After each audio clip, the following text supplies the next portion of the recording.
అందరూ ఇప్పుడు కాంగ్రెస్ లోకి వెళ్ళి అందరూ రెబల్స్ అయ్యి ఉండేవారు. అంతే ఆ పార్టీ వైసీపీకి రెబల్స్ అయ్యింది. వైసీపీకి రెబల్స్ అయ్యి ఉండేవారు. అంతే తెలుగుదేశం పార్టీ చేస్తున్న బొజ్జగింపులు అంటే రెబల్స్ రాకుండా, ఎందుకంటే వాళ్ళ మెయిన్ ఎజెండా ఏంటంటే ముగ్గురిది కూడా అదే కాబట్టి వ్యతిరేక ఓటు చేయాలని కూడా. ఇప్పుడు వ్యతిరేక ఓటు చీలిపోతుంది. ఆ బొజ్జగింపుల పరం వర్కౌట్ అవుతుందా? పెద్దగా అంటే ఈ బుజ్జగించలు ఇప్పటిదాకా అయిపోయింది కదా, ఇంకా చేసేది అంటే ఇప్పుడు ఏదో పర్సనల్ గా పిలిచి మాట్లాడుతున్నారు అందరినీ. బాబు ముందు గారు, కూడా మాట్లాడారు. పవన్ కళ్యాణ్ ఇద్దరు పర్సనల్ గా మాట్లాడాక కూడా రివర్స్ అయిన వాళ్ళు ఇక ఇంకా మారరు వాళ్ళు.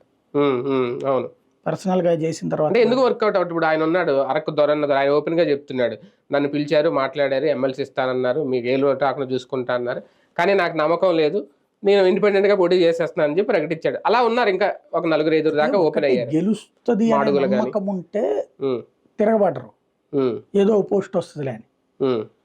గెలవదు అనేటువంటి భయం వాళ్ళకు ఉంది కాబట్టి అట్లాంటి వాళ్ళు ఏంటంటే ఇప్పుడు మనకి ఈయన తర్వాత ఆయన అధికారంలోకి వస్తే కదా మనకి నామినేటెడ్ పోస్ట్ చేయడము, ఎమ్మెల్సీ.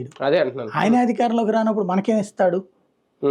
ఇంకొకటి, ఇప్పుడు గనక మనం లైమ్ లైట్ లో నుంచి పక్కకి వెళ్ళిపోతే రేపు ఫ్యూచర్ లో పరిస్థితి ఏంటి? ఇప్పుడు అసలు రాజకీయాల్లో ఈ ఎలక్షన్ లో పోటీ చేయలేదు, వాట్ నెక్స్ట్? నిన్ను ఎవరు గుర్తుపెట్టుకుంటాడు? అప్పటికి ఇంకొకడు బలమైన నాయకుడు ఉంటాడుగా, సిట్టింగ్ కూడా ఉంటాడు, ఇంకోటి ఎవడో ముందుకు వచ్చేస్తాడు. Telugu for example Congress party వాళ్ళే, ఆంధ్రాలో కాంగ్రెస్ వాళ్ళు 2014లో పోటీ చేశారు,